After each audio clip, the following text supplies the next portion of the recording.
I don't see the point of everybody not living their life so that a few people can be protected for something that they can protect themselves from for the most part, right? If you want to isolate, if you want to quarantine until all this blows over, you're certainly capable of doing that. And that's your right. I wouldn't besmirch anybody from that. And I'll do my best to keep a mask on and protect people. But at the end of the day, like we got to move on with our lives at some point.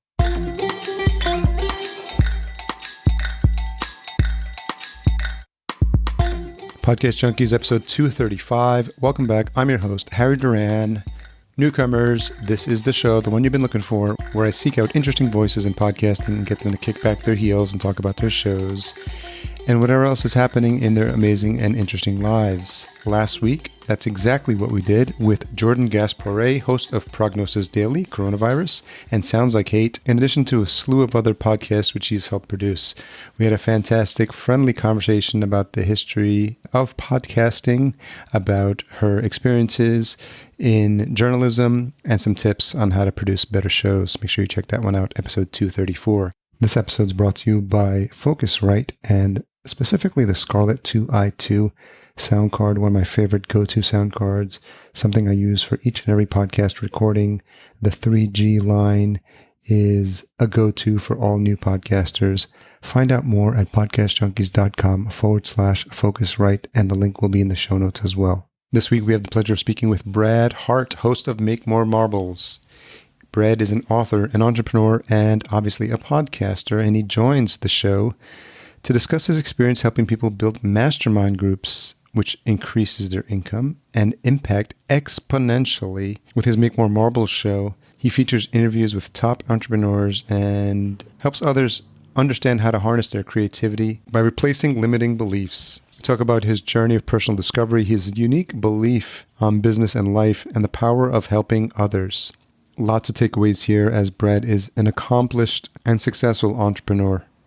If you enjoyed this episode or have enjoyed past episodes and you haven't done it already, I'd love it if you leave a rating and review at ratethispodcast.com/podcast junkies. This episode is also brought to you by Fullcast. If you're looking for help as a business with your podcast, we offer done-for-you services, coaching and consulting with our done-with-you services. And now we also have the Ultimate Podcast Dojo available. It's a new course and community designed to help you start your own podcast. Additional details at fullcast.co/dojo, DOJO. Don't forget that full show notes are available at podcastjunkies.com/235. Stay tuned till the end of the episode where I reveal this week's retention hashtag. Let's get into this conversation with Brad now. So Brad Hart, host of Making More Marbles, thank you for joining us on Podcast Junkies. Thank you so much for having me, Harry. And thanks everybody for listening. I'm grateful to be here. So I think I always try to figure out, based on all the different ways I'm connecting with people, I love making new connections, and I spend a lot of time on LinkedIn. I think that's where we originally connected, and I really love live events, and it's been a bit of a bummer. I don't know if it's been the same for you, but when you have a podcast where you interview podcasters, when you have a podcast production company that produces podcasts, you go to podcasting conferences, and that's where you get established and deepen relationships with friends, get new clients, network, get new business, and none of that is happening now. Yeah, we're definitely have to get our fix with virtual events for now. I've been a part of a couple over the last week, a really great mastermind that P. Vargas put on with all the top influencers and a lot of affiliate marketers. So that was great. I was on one today, Active Campaign. It was like Active Campaign and Digital Marketer. And I was really excited to go to that because Ryan Deiss was on the mastermind last week. He told a really incredible story about how he grew his business and how they sold traffic and conversion. And Roland Fraser is one of his partners. And then Roland did a whole thing. So like it was epic and it was perfect for me. And like anything I could say, the chat was welcomed with enthusiasm and open arms. But I start trying to make jokes in the Active Campaign one, and it was a little more of a broad audience, and I was getting shamed. I was getting shamed hard, but we're living in cancel culture over here. We just got done listening to a presentation about how 79% of respondents say they want more humor in their content. And there I was going to infuse a little humor, and they're like, not that kind of humor. And I'm like, oh, come on. Tough crowd. I'm definitely on the free speech side of that dichotomy. Yeah, it's interesting, and maybe we can touch on that a little bit later. I've been digging into how to make sense of everything that's going on. So I've been attracted to some of these, what I call modern day philosophers, folks like Jordan Hall, Daniel Schmachtenberger, and just they're positioning content and arguments in a way where They just want us to be better listeners and better even debaters and just better sense makers and deciding like, okay, you have to put all the information and all the noise we're receiving now in a framework that you can decide, can I listen to this information? Can I listen to this viewpoint from someone that may be diametrically opposed to what I believe in? Can I find like an ounce of truth in what they're saying and an understanding of where they're coming from so that we can find some common ground to get started? We may still end up disagreeing by the end of the conversation, but at least we can stop, like, to your point, the cancel culture, just like, just shouting over each other on Twitter. And I think there's a great article Medium about this idea of mimetic tribes that I think is pretty fascinating. And it's everything from QAnon to alt-right to alt-left to Marxists to white nationalists. And it's just like, if you can think about the whole spectrum.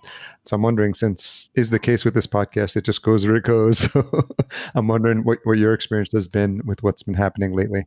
Because not a lot of people know the name Daniel Schmachtenberg yet, but I've got to spend some time with him, and we live in community together. And I wouldn't say he's a dear friend or anything, but I'm really fond of him and his brother James, and they're very successful, and they're excellent mass debaters. Like you said, they're incredible at debating the masses, and they're incredible at using their listening skills, and they're both homeschooled, and they're very interesting people. And then one of the people who they turned me on to, Forrest Landry, is also Landry. Yeah, he's really incredible. If you haven't read his books, you can check him out. I'm a huge fan. Yeah, I think we're in this post-truth world, is a way to put it. And in a post-truth world, perceptions become reality, especially when they're parroted and echo chambered to death, which is, you can find an echo chamber for almost anything now, right? There's no one narrative that everybody subscribes to. So we're all kind of playing this spin game, whether we like it or not. And there's two ways to go about it, in my opinion. There's either you play the game or you opt out of the game. And, I could be better about being patient. I could be better about holding my tongue in certain scenarios. But, based on, I think you hit it on the head. It's like, if you can have empathy for other people and where they're coming from and their experiences, it's a different level of consciousness. You don't take it personally anymore. It's like, okay, yeah, somebody outside looking in, Brad grew up on Long Island where sarcasm is a love language. And if you don't like it, you're probably not from the East Coast. And that's fine. Like, you don't have to like what I say, but you have to realize, like, my intent is not to harm anybody. My intent is just to make somebody snicker or laugh. Yeah. That's really it. I didn't think about it past that. So, I tend to gravitate more towards that side of the fence where it's like, I just want to make it entertaining to be around me and not try to PC myself to death and make it so crazy that nobody can have a good time anymore. Well, I grew up in Yonkers, so I just totally get it. Yeah. Irish Yonkers, man. I've had some nights there. I'll tell you what. I got some good stories for you. So I got a friend. I won't tell him his real name because who knows. But he's from there. He lived, right off of McLean Avenue is where he grew up. And he was a little bit of a drinker. We've known each other 12, 15 years, whatever it is. We used to bartend together in New York City when I was growing up. And one night he's out at a bar called Dirty Nelly's, Durty Nelly's, right? It's the most Irish bar on McLean Avenue, one of them. And somebody brings in a rifle, like an automatic weapon, to the bar. And that's pretty normal, right? There's just a lot of interesting characters that live in that neighborhood. And there's some... What year is this? Probably 5, 6, 7 years ago, somewhere in there. For whatever reason, they decide it's a good idea to get my friend this rifle to play with, and it's loaded. And it ends up going off, and he shoots a hole in the $3,000 internet jukebox that they had just had installed and destroys it completely. And nobody got that upset, but they're like, you're going to have to pay for this jukebox, right? So he's like, well, I don't have the money, but I'll tell you what I will do. It was a Super Bowl, right? So he goes and puts down $1,000 on a box for the Super Bowl. He didn't have the $3,000. He's like, when I win this Super Bowl pool, I'll pay back the jukebox and whatever. And lo and behold, he wins the stupid thing. He wins $44,000. So they take the $3,000 for the jukebox. They take the bars cut, and he gets $44,000 in cash, right? And obviously, he didn't have to report it to the government. So, so he takes his $44,000 in cash, immediately gets on a plane, goes down to Honduras, and lives in Honduras for 6 months. Wow! Got all the work done, learned how to scuba dive, just had a grand old time, like traveling up and down the isthmus. It was like, who lands with their feet on the ground and their head in the clouds more than this guy? Like, the luck of the Irish, man. It's just like, yeah, that's funny. A lot of people would get their arms broken for something like that. He came out smelling like roses. I've played some card games on McLean Avenue. So one more time, he's in Vegas, right? And he had a record, so he couldn't rent a car. So his friend rents this, the dream cars, this Dodge Viper. And for whatever reason, I'll never understand, he lets my friend drive it, who, probably shouldn't be driving this car.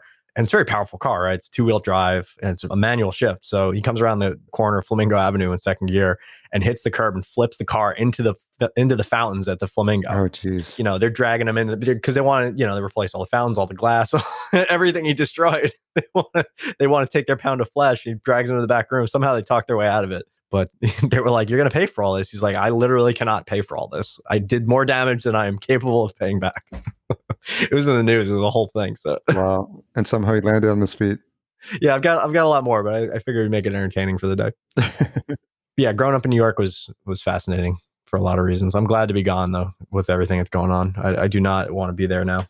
Yeah, it's interesting because it depends who you talk to and depends on what you read and what perspective you're looking at it. From some end, the people in Manhattan, they have their nice apartments and they're flocking to other parts of the country in droves. Housing prices are going up in all these other cities where people are going to. A lot of people going to the West Coast, and it's like everyone's proclaiming the death of New York, but I mean, there's millions of people in New York who don't have anywhere else to go. So like, it's a city that reinvents itself every 5 years anyway. Like I grew up there and I go back and there's nothing that I used to, like all the places I used to hang out are gone. Like if you last more than 5 years there, you're an enigma. You're a staple, right? So I don't think it'll ever die, but it'll definitely reinvent itself. And maybe it's good for the city, right? Maybe it's good to have a little bit. I don't think it's good that people are getting sick and passing away, but that's what people do. They die, right? That's a part of life. So I'm not like, if you kind of zoom out in the scope of history, if you read about Roman times and even plagues recently in the last 100 years, Spanish influenza, way more people died of that than are going to die of this. So, if you keep it in context, it's a little bit easier to stay stoic about it. But at the same time, like I lost my grandmother to this, she passed away. She wasn't going to probably last a whole lot longer anyway. She was in her 80s, but it's sad that happened. And I can't go visit my mom because she's having health troubles and she can't be exposed to this and we don't want to take a risk. So it's definitely impacted a lot of people in different ways.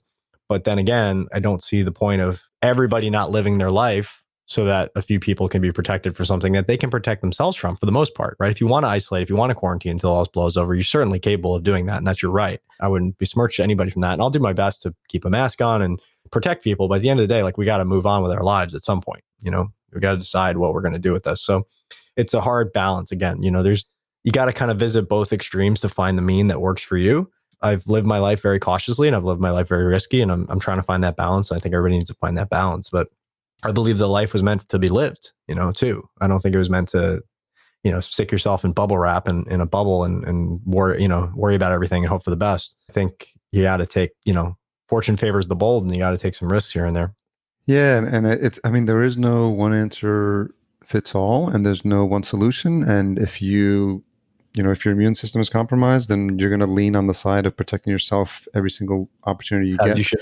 And if you do feel like you're relatively healthy, then you may be willing to take more chances. And we are at the point where it is affecting people's livelihoods. And I'm grateful for the opportunity to have been a remote business for the past 5 years. And we've been secretly preparing for this all along. We had no idea. Yeah, there's been a couple of bumps. Obviously some clients stopped working with me and but there's been some folks that have expressed interest in what we do. We do podcast production. And so I think just not everyone has that luxury, and people that are required to go back, or companies that are making them go back to work and saying, hey, we're opening up our offices and you've got to come in. And if you don't have a job. And, for people that are in those positions. Well, and that's kind of silly at this point. If you can do anything, you can do it online for the most part, unless you're a surgeon or something. And then obviously your job description is to be around this kind of stuff. But generally, if you do any kind of knowledge work, you should be able to do it remotely. There's no real excuse for that at this point. I mean, we do masterminds, and they're great when they're in person. I prefer them in person, but we can absolutely do them online. And we teach people how to do that and build their businesses. And we're seeing our business grow as a result of this. It's kind of been one or the other, right? Either your business is crushed and it's not coming back, or it's not coming back for a long time. You're going to have to pivot, or you are, seeing a huge uptick because you have a way that you can help people move forward from this. So that's been a huge thing. Like my book sales went insane when this went off because everybody wanted to learn how to build a mastermind, right? And you guys can check it out at 8minutemastermind.com. If you want to add 100K to your business and 5-10 hours a month of ongoing maintenance and learn a new skill. I mean, I've done everything on the internet at this point. I've done giant course launches and consulting and masterminds and memberships and everything you can think of. And I think the mastermind model is the easiest way to get involved, to share what you know, to partner with experts. You don't even have to be the expert necessarily, to help your folks, your service-based business people, like the people you serve, to get the things they need and get paid a lot of money to do it, which is great. So I highly, highly recommend that. If you're struggling, if you're needing a new business model, or if you just want to bolt on another revenue stream on your current business, check out the 8-Minute Mastermind. It's a book I took 2 years writing, and I'm really grateful that it's been so well received. I get people sending me messages almost every day now, which is really fun about the book. So rewind the clock a little bit and talk about how you actually started to make your way into the world of digital marketing, and where you started your journey. Did you have a 9 to 5? Yeah. What did that look like? And what did you have to learn and change in terms of mindset to start to move into that? Because I know a lot of people, that's one of the things probably people ask you about. Totally. How did I get to the way I am? I wasn't born this way, and I'm constantly in flux, but that's the point of life. You keep learning, you live, you grow, you lead, and you hopefully learn a bunch of cool stuff over the years. I've been lucky that I grew up in kind of a tenuous situation around money. My dad was injured, Social Security and disability checks. Mom had to leave to go find work to support us. And they basically kept a roof over our head and kept food in the fridge. But other than that, it was basically anything I wanted additional than survival was I had to go find it. I had to go figure it. I had a lot of little kind of side hustles as a kid. I mowed lawns, and I worked basically any odd job I could get. I was a plumber's apprentice. I worked at restaurants. I worked at a shooting range for 3 years, which was actually really fun. And I got to learn how to shoot, which is another thing people get all up in arms about. It's like, only idiots have guns. I'm like, I'm not an idiot, and I own guns, whatever. So, there's a lot of cool stuff that I got to do. And, I always felt like I was pretty entrepreneurial. I always was trying to get myself into the best position to make the most money possible. And that naturally led to its zenith when I was 26. Here I am, I'd done real estate and I worked in finance. And eventually I that all accumulated into me starting my own hedge fund at a very young age. And because I thought, subconsciously what was driving me was, if I just make all this money, I won't have any more problems. Because all of my problems growing up, a lot of them anyway, stemmed from lack of money, or at least that's the story I made up.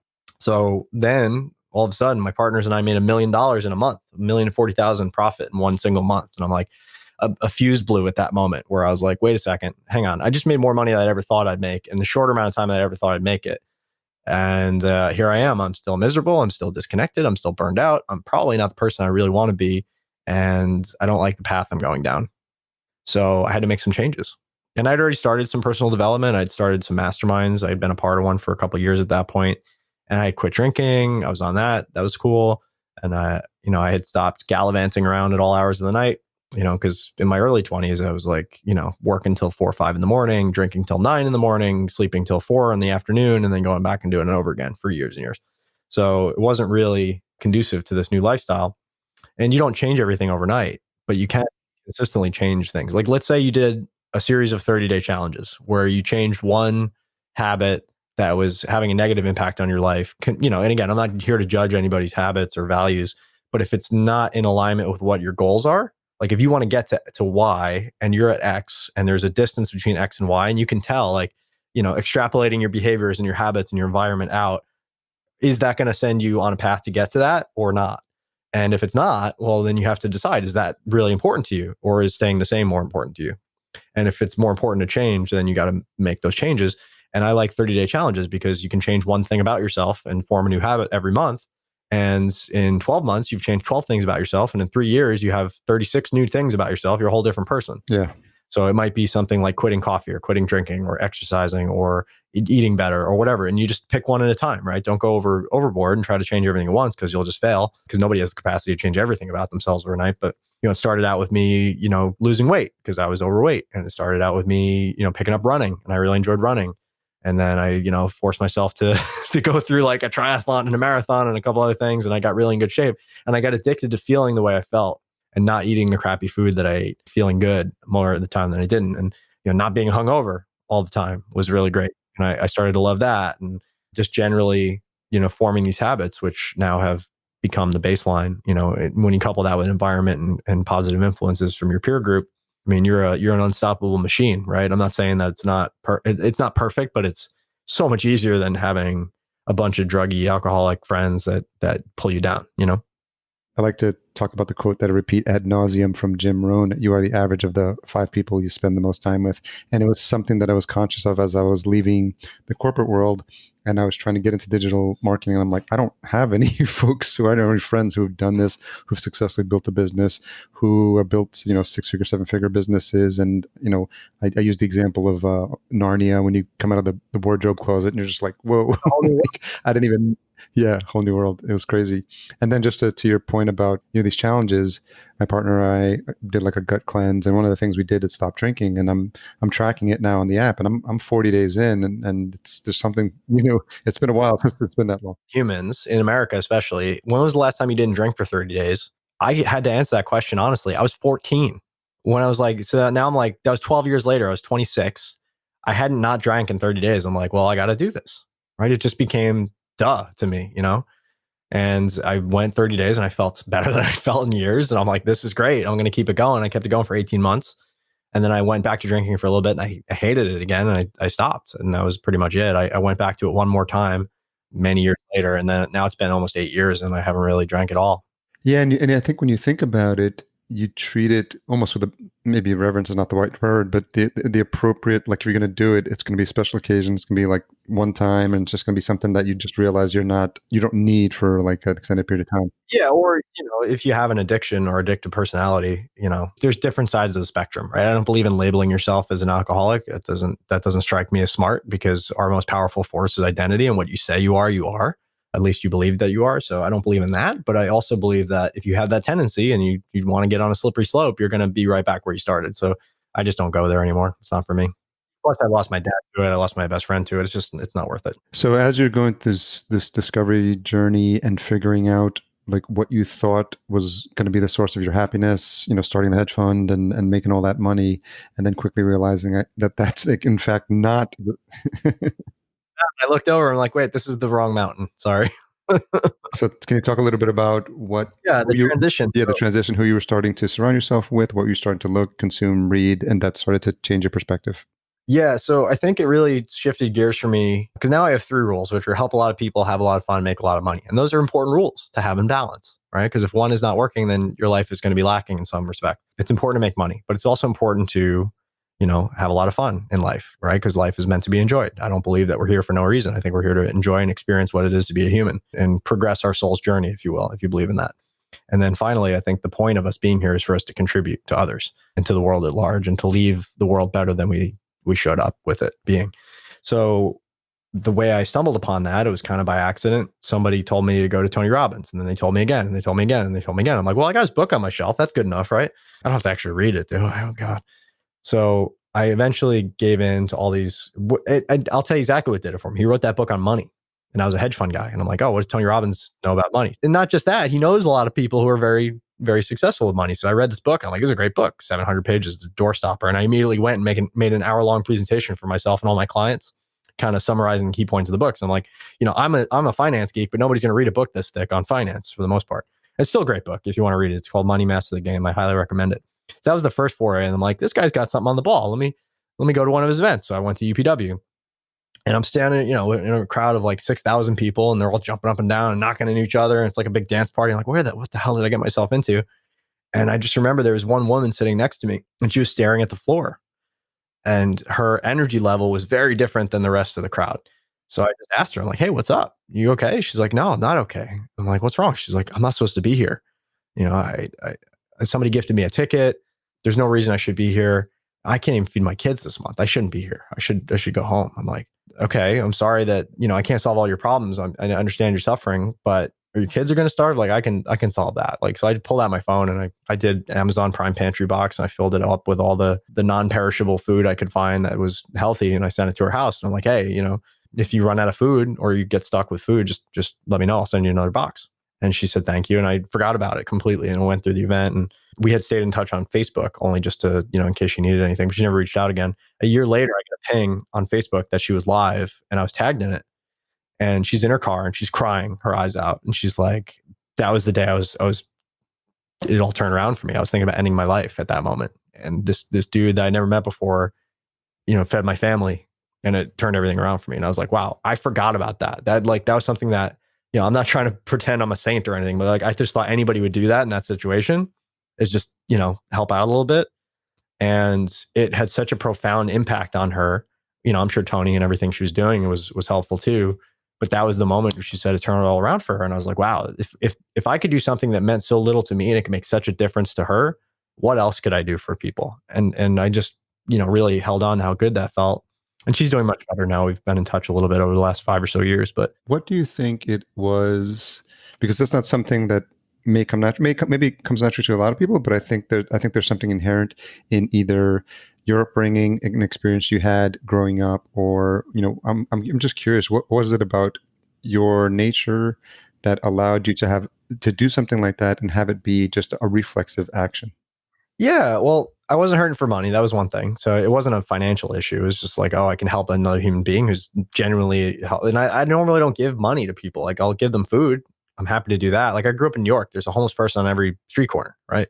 So you can't be going around giving money to everybody. It just doesn't make sense. And you kind of get immune to it over time. But I'm always happy, like, do you need some food? I'm happy to go buy you food if that's what you need, or a toothbrush, or whatever the hell, stuff that's not going to be used for drugs or alcohol, because I just don't prefer to give that way. So for me, it was that partially. And then it was just the sense of, the way I was brought up, we look after people. Like, if somebody is hurting, you do your best to help them. And, for me, it was just kind of I don't know what it is, but it definitely, it made a shift for her and it made a shift for me.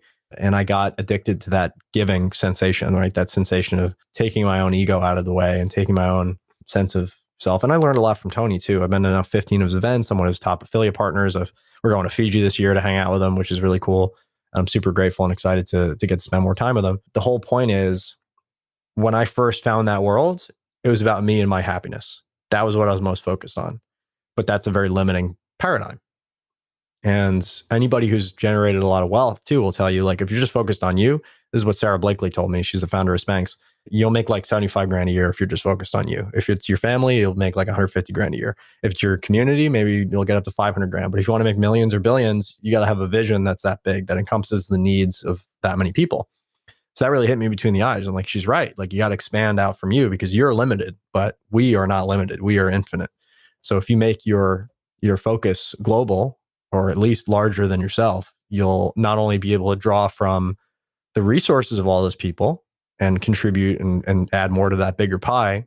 Your slice will be bigger, certainly, but also the energetic quality, right? There's an energetic quality to life where you'll get way more energy in return, because, people go around in life, they get so myopically focused on individual transactions when they forget the bigger picture.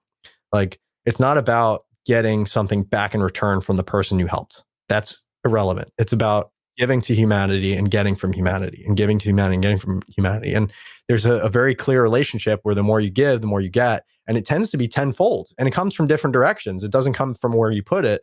You just give, and then it comes back to you in another way. Yeah, I think it's the way it's explained is you give without the intention of receiving back in that moment.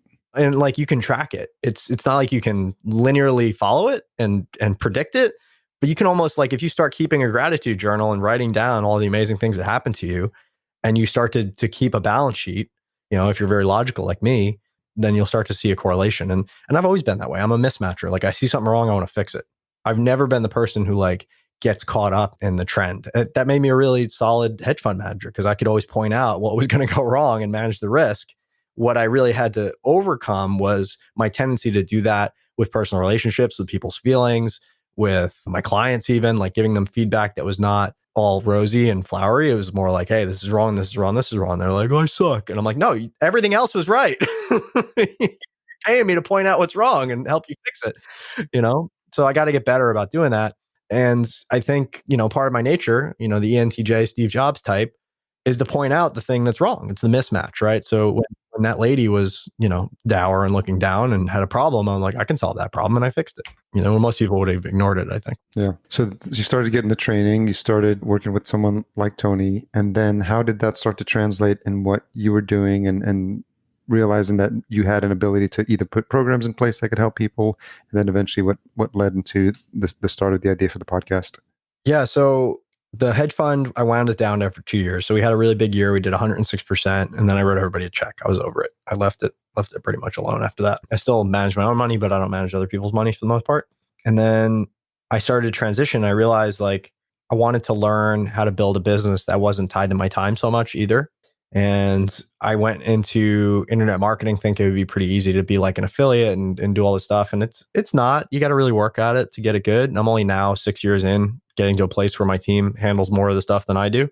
And I tried like after 3 years to get to that place and it failed. So I had to grow a lot as a human and really get the right process in place and the people. And just you don't know as much as as you go on. And as long as you don't stick with it, you'll probably learn more and not fail. But there's a very big risk of going broke. There's a very big risk of failing when you're on this big mission. You're trying to help a lot of people. It doesn't always generate to dollars, right? So it's finding that balance between the three. It's helping a lot of people, having a lot of fun, and making a lot of money. And the balance is really important because you can't help anybody if you don't have any money coming in. And you're not going to have any fun if you're stressed about bills all the time. So, you have to prioritize different things at different times to make sure that you're in balance overall. So when I started my business, it was a play on the business I run now is called Make More Marbles. And when I was working in real estate and finance, I was in the part of the wealth creation cycle where we're not creating wealth, we're deciding on what it's worth, right? We're in the marketplace, we're trading, we're deciding, and there's only so much room in every transaction, right? If you're in a real estate deal and you make more money, that means somebody else lost it because there's only so much money in that deal. And with a trade, stock trade, same thing. Somebody wins, somebody loses. So it's this zero-sum game. But wealth creation is not like that. It's an abundant thing. We create something out of nothing. So I was like, well, I don't want to be like the hungry hippos, just grabbing for all the marbles anymore. I want to just make more marbles. I'm like, make more marbles. That's kind of a cool name. Is the URL available? And I started a blog of the same name, which built into my business over the last 6 years. And we've done all kinds of things over the years. But what we settled on now is we focus on 3 areas. Masterminds, because I've been a part of 30 and led 12 and done them all over the world. And they've been the number one tool in my entrepreneurial toolkit. And they're a great way to add money to your business in less time. So that's a great place for people to start. Then so masterminds, and then money management skills. If people want to be their own money manager and not have to pay out a ton of fees and stuff, I can teach them how to do that. So that's another thing we focus on. I got another book coming out about that pretty soon. And then the third thing would be marketing. So MMM, money, marketing, and masterminds. And I feel like they flow into each other pretty well too, right? Because you need to understand marketing to be successful in a business, right? That's like the top skill, and you have to continue to invest in it because it changes all the time. And masterminds are a great way to get started. And once you have some money or more than you need, you got to know what to do with it because otherwise you'll lose it. Because managing money and the skill set and the mindset that takes is very different than the other skill sets, which is creating something out of nothing. So there's how do you make the money in the first place? How do you, once you have a pile of money, do something with it that's productive and fights inflation and invest and grow it? And I actually started backwards. Most people, they learn how to make money and then they learn how to invest when they've been successful at making money. I had to do it the other way. I had to learn how to invest money, get successful at that, and then assumed I was going to be a good entrepreneur, and I was not. It took me 3 years to really get my stride. And now I think I've pretty much gotten to a place where I feel confident in both. I'm always learning, but I feel more confident. So talk about some of the challenges that you see people struggle with when they start to work with you as a first-time entrepreneur. Totally. So a lot of it is ego stuff, whether they realize it or not. It's not that they, oh my God, I'm so great, I have a big ego. It's like the opposite. It's like your ego is underdeveloped. It's not where it needs to be. Like you have imposter syndrome. You don't feel like the expert, or you feel like you need to be the expert in something where you could just find and work and partner with experts. They're afraid of what people think. They're afraid of getting flamed on the internet. They're afraid of cancel culture. They're afraid of insert a million things here, right? It's a lot of mindset. So it's 80% of the game. And I tell every entrepreneur I meet, if you're from 0 to 6 figures, focus on learning marketing and sales. Get over any hangups you have. That's the only thing that's going to make it work. If you can't get good at marketing and sales, you're not going to ever run a business. You're going to work for somebody. That's it. That's the key skills. And then, okay, you have a little bit of mindset, you got a little bit of personal development, you got a little bit of leadership training. Now you can probably get to 6 figures. Once you're at 6 figures, you actually have to shift gears because what got you there will not get you to the next level. You have to start to shift down to shift up, which is now focusing on team and leadership and structures and systems and automation and things that allow you to get more of your time back, because it's not about anymore what you can do with your time. And you can be very effective in the beginning stages getting, if you have 0 clients and you go to 1 client, that's an infinite return. But you get this law of diminishing returns after a while. So when you're at the 6-figure mark, that's where that starts to kick in. You have to get more judicious about what you do. So it goes from what to do to what not to do. And then when you're in the 6, mid 6 and high 6 and you want to get into 7, it becomes about key hires. It becomes about people, processes, and really understanding your financial controls and how a business works and how money flows, and getting yourself out of, like, if you look at the org chart of my business, my goal is that I'm not on it. I don't want to be anywhere. As founder, founded by Brad Hart, and he's nowhere. He's not a cog in any machine anywhere. And that's where I'm working to get to. So my business lately has been this exercise in refining our processes and systems, creating this engine that drives on incentive where everybody's incentivized to do their job at their utmost ability and they make more money if they do. But I'm not anywhere. I'm a cop. Like I can stand on the side of the road and let traffic pass, or I can put up a roadblock if I need to. But most of the time I'm just letting traffic go through. And then talk about what comes after that, because they're getting started. And I think this is important because some listeners may be at that point, this idea of how to think about building the right team for where you're at in your journey. Yeah, I've been fortunate that a lot of my clients want to work with me. So I have a really cool pool of people who are already bought into our mission and our message. And like, we're very specific about who we let into our little club. Like the values have to be aligned. They have to have a heart for service. They have to want to contribute. And we don't take on just any client. And as a result, I do less business. So I take a financial hit doing that, but I also sleep better at night knowing that the people that are there are the people I want. And I don't have a lot of nightmare clients. I don't have any nightmare clients really because I just get rid of them, or I don't enroll them in the first place. So that's thing one, and that's been huge. And then the ones that really do well and they want to give back, or they don't want to start their own thing, but they want to work with me, I'll hire them if they have the skills that we need to help. So like some of my clients have worked with us for a couple of years, gone off and done their own thing, come back and worked with us again, or they partnered up with another company and they come back and do services with us or specific lines of business. So just give a couple examples. Alex, who's in my book on page 23, he started off as one of my clients, and then he started his own business, and then he came and wrote our emails for 2 years, and then he left for 2 years and came back now, and he's writing our emails again. So that's really fun. And he's closer to the beginning of the journey than I am, so he can give advice that's more tailored to people who are just starting out. Because I'm a decade plus into this journey, I can't, not for lack of trying or empathizing with people that are just starting out, but if I have to have another conversation about, I just don't know what to choose for my niche, I'm going to throw somebody out the window. So it's helpful to have somebody on staff who's closer to that and have more patience for that kind of stuff. Because I want to talk about advanced stuff. I want to talk about marketing and funnels and like traffic, like really big stuff. Scale. Yeah. I don't want to talk about, I can't get started because I'm afraid, that's no fun for me. So that's helpful. And then, Frank, who's my head of sales, he's partnered up with Travis Sago, who's doing a bunch of cool copywriting stuff. So they're working on a project with us. And Micah is my protege, is doing really cool stuff. And some of them I train them and they leave, and that's fine. It's like that old saying, what happens if you put all this money and time into somebody and they leave? Okay, well, what happens if you don't and they stay?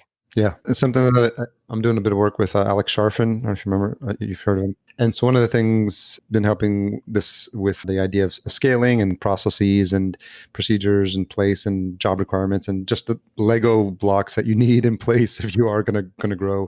Yeah, I never came from a corporate environment. I've never had a corporate job, so it's really hard for me to grok all the processes and systems. And I think a lot of it's wasteful, but some of it's not. Some of it you really need in place, and it makes the job easier. And I don't know if it was through him or somewhere else I heard, but you should have a new hire. One of the first things they do. Oh, this was I think on the Twitter feed, I saw someone do this. One of these sense-making, modern day philosophers, someone wrote in there that he took I just got it now. I'm reading the book Anti-Fragile, and really, really fantastic book. And one of the things he did, he had very few corporate jobs, maybe one or two, but he said the only way he could convince himself to take the job was on day one, he wrote a resignation letter and then he put it in a drawer.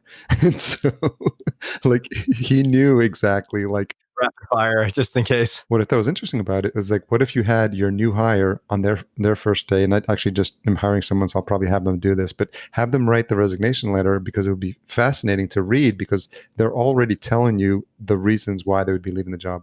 Oh, interesting. This is something Alex recommends? No. I was thinking about Alex. I was trying a roundabout way because I was figuring out, where did I hear this? So you think as an entrepreneur that would be a cool exercise, but I'd want to test it just to make sure you're not shooting yourself in the foot there. Because people come in, they're too excited, and then you're like, okay, write your resignation letter, and they're like, what? Because they're not there yet. Maybe it'd be valuable, maybe it wouldn't be, but you got to remember, we don't think like other people as entrepreneurs. And so talk about when you thought it would make sense to add a podcast into the mix.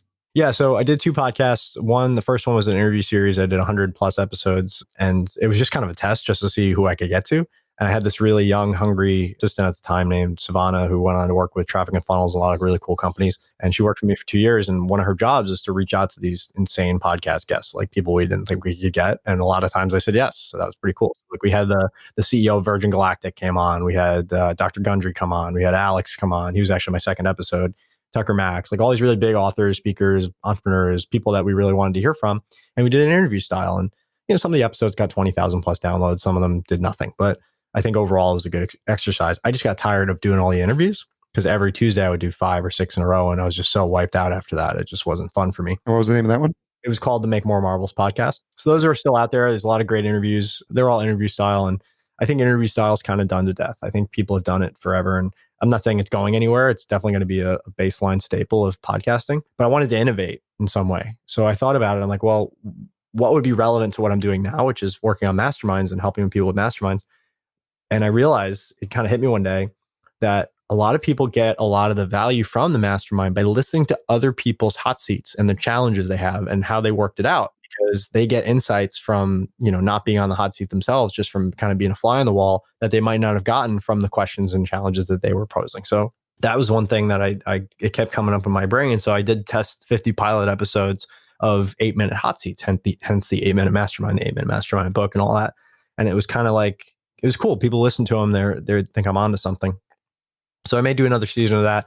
I don't do podcasts all the time. I just do batches. I'll do 50 or 100 episodes at a time, and then it's over for a while, because it's a lot of energy and an expense to put all this content out there. I know that's not the way to do it. Like, you want to kind of have consistency, and all the platforms are trying to, optimize for consistency. But I don't know. I don't need a million clients. I don't need to have the biggest podcast. I need the right people to hear it. And then I can do cool stuff like bonus them out as big batches for people that, add weight to an offer if it's a low ticket thing and stuff like that. So basically, when people go check out my book, they have an option for the audiobook, and the podcast as a package is pretty cool, and all that becomes extra content I can share. Yeah, I think what's important, and something you alluded to, is the fact that there is no right way to do a podcast. And, obviously we are talking about interview-based shows on an interview-based podcast. But what's interesting is, for me, it's actually a bit of a networking tool as well. The ability to connect with people, see people that I connect with, I want to speak to. I always tell people I'm scratching my own itch with this podcast, because I've had everyone from like entrepreneurs to bird watchers to people who are like have a paranormal podcast. I'm just like, I want to learn why you decided that a podcast was a great way to tell your story, and then you can start to have those discussions.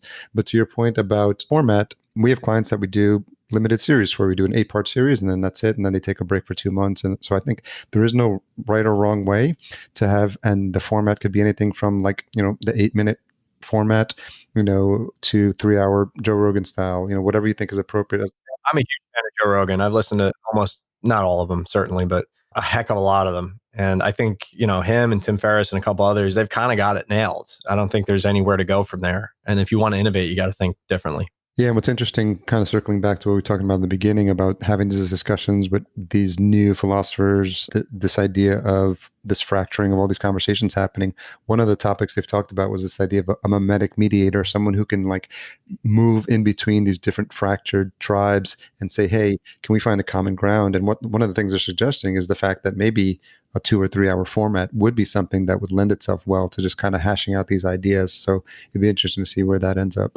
Yeah, I think Joe is doing that. He's talking to Alex Jones one week and Elon Musk the next week. It's, he's definitely across so many different tribes, and he always relates it back to his personal experience. He talks about DMT, he talks about mushrooms, he talks about working out, he talks about fighting, he talks about hunting. Like, that's always the things he's like geeking out about, or his Tesla. Like, he always finds a way to, to put that, to relate his experiences of life to everybody else's, which is kind of cool. And he's so great at playing. He's not dumb, certainly, but he's great at playing the dumb guy. Like, tell me more about that. He pulls more out of people that are so head in the clouds and so expert at what they know that it brings them back down to a manageable level, right? I think personally that Daniel should be on that show. I'd love to hear that. But well, I don't think, talk about a couple of degrees of separation. He's already had Eric Weinstein on there several times, and his brother as well, Brett Weinstein. So I know that they've talked, Brett and, or Eric and Daniel and Jordan Halls. I've had a brief chat with him as well.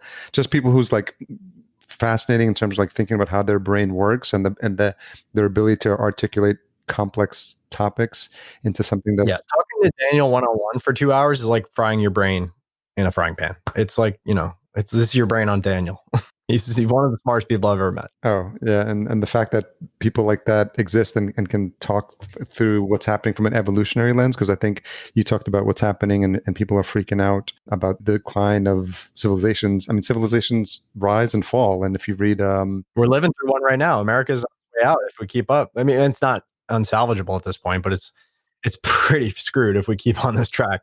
I'm wondering when you were doing the two podcasts, how you grew as a host and if there's any unique skill sets that you had to acquire that were different than what you were doing in your business.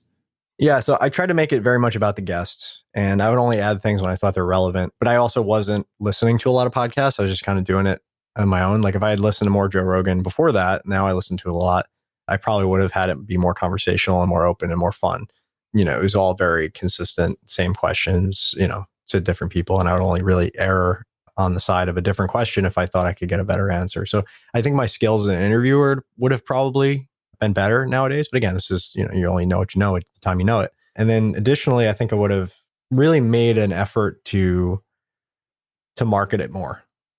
And what I mean by that is like to get the sponsorships, to get some money coming in. So I felt like I had a marketing budget to like push every episode and get it out to new listeners and new audiences, and making sure like I followed up with people to promote and making sure that I got the backlinks and making sure that you do all these little tricks to get more eyeballs eventually. Because I didn't know as much about marketing then as I do now. We learned a lot in 3 years or whatever it's been. Yeah, that's how I'd approach it differently for sure.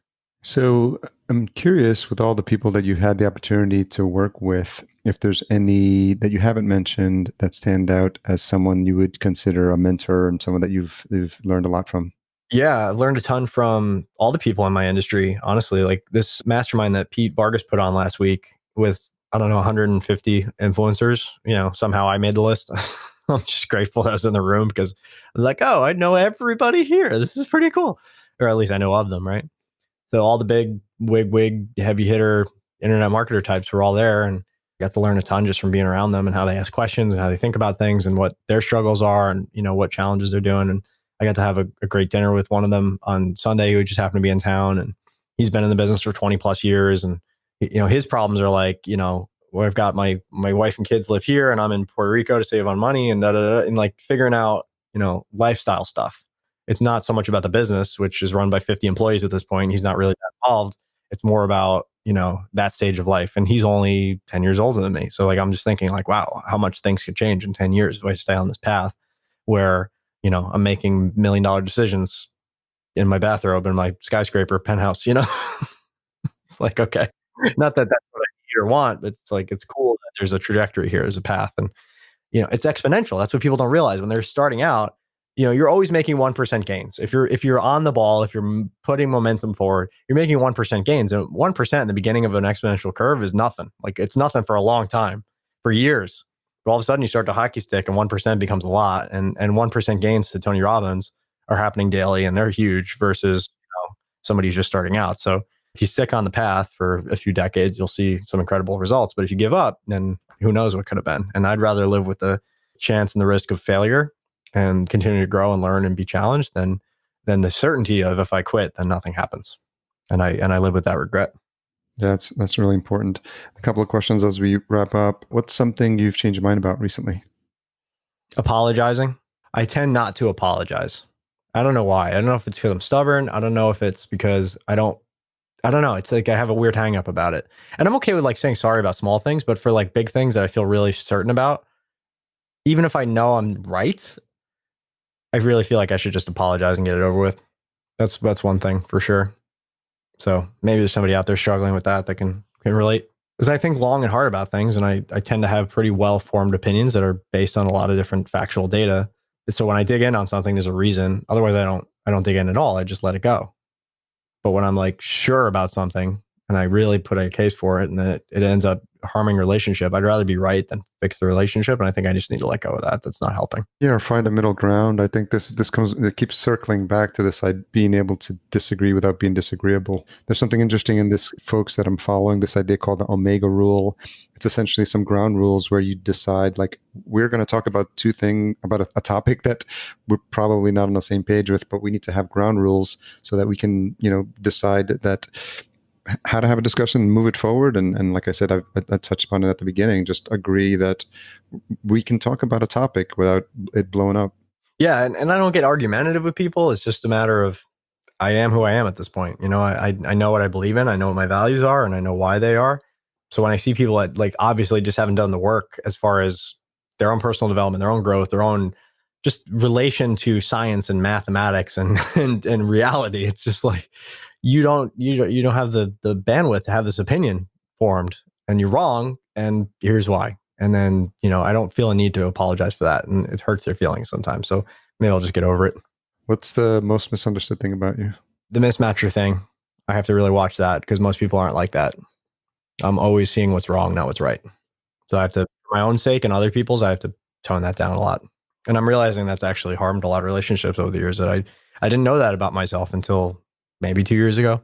As a result, I'm rethinking some of the things that I've said and did over the years and realized that, oh, okay, that showed up there, you know, and that probably made them feel this way. And I don't place a high value on feelings. I place a high value on facts and reality, you know? Yeah, it seems like there's a fine line, and you know, everyone can decide where on the spectrum they want to land. But there's some empathy for understanding what people's journey has been and how they got to where they are, and why they think the way they do, and what experiences have affected how they see the world, the lens in which they view the world. And so I think there's a bit of empathy involved to understand, okay, I kind of know why it is that you think the way you think, and then decide, you know, I agree or disagree, and then decide also, do I want to continue this and try to educate you or, you know, and without being seen as like talking down to them. So it's a fine dance and a balance. And I think a lot of people don't have the actual vocabulary and the education and the patience and all the skills that you need, fill in the blanks. And everybody's busy. Yeah. Right. Do we even want to invest the time? It's like, you got to let some stuff go or you'll never get out of your house in the morning. Like the amount of data we have to take in. It's like, if you just get into, you know, somebody's wrong on the internet mode, whacking at the keyboard, you're going to be stuck. You're not going to get anything done. Thank you for taking the time. I'm glad we were able to finally get my pleasure, Harry. Thank you. And I appreciate everybody listening, and I hope you got something out of this, and I hope you don't hate me. I'm just kidding. Well, if you do, at least you're honest about. Probably tell everybody about it if you do. So what's the best place for folks to continue to engage with you, learn more about what you're doing? So I've been writing a lot of books. We have one that I'm really promoting right now. It's called the 8-Minute Mastermind. You can check it out at 8minutemastermind.com if you ever wanted to add $100,000 to your business in 5-10 hours a month. Who wouldn't want to check that out? And yeah, we'll give you some additional goodies when you check it out. We have 101 questions for mastermind facilitators. We have 50 recordings of hot seats like we talked about earlier. And we have a cheat sheet for you just for checking it out, whether you grab the book or not. I'd love to hear feedback at facebook.com/Brad Hart. That's where I'm at. That's HART. And yeah, our main site is Make More Marbles, where you can check out all our podcasts and blogs and all kinds of cool stuff there too. Yeah, I'd be grateful to hear from people. I love getting confirmation that these aren't just going into the void, that people are actually listening and responding. That feels good. So thank you. Yeah, at the end of the day, as podcasters, as content creators, we want to know the stuff that we're creating is adding value and having an impact on people's lives. So any feedback that you do provide is very appreciated. Very much appreciated. Even if it's negative, it's like, oh, at least somebody listened. Thanks again for your time, Brad. All right, brother. Thanks again. Bye. Thanks again to Brad for coming on the show. Much appreciated. And I appreciate the experience that he's had in building businesses, successful businesses. And I think that's a valuable takeaway from this episode. I have a feeling there were a couple of nuggets of value to you as well. Don't forget, full show notes are available at podcastjunkies.com/235. Show notes, takeaways, quotes, links mentioned, all can be found on the website. Once again, if you enjoyed this episode or past episodes, please leave us a rating and review at ratethispodcast.com/podcastjunkies. Intro and outro music composed by Cedar and Soil. Check out his full line of music at cedarsoil.com. Podcast production and marketing provided by Fullcast. If your company would like to understand how a podcast can help you build your brand, sign up for a free consultation call at fullcast.co/chat15. Tune in next week for my conversation with Molly McLaughlin, fan and friend of the show, host of Sleep is a Skill. We're going to learn all about sleep hacking, how to get better sleep, and what the journey was that Molly undertook to get to this point where she's now an expert in the space. If you made it this far, no doubt you're waiting for the retention hashtag. Let's go with Mastermind Brad and tag him at Make More Marbles and myself at podcast_junkies. Thanks again for all you do to support the show. Talk to you next week.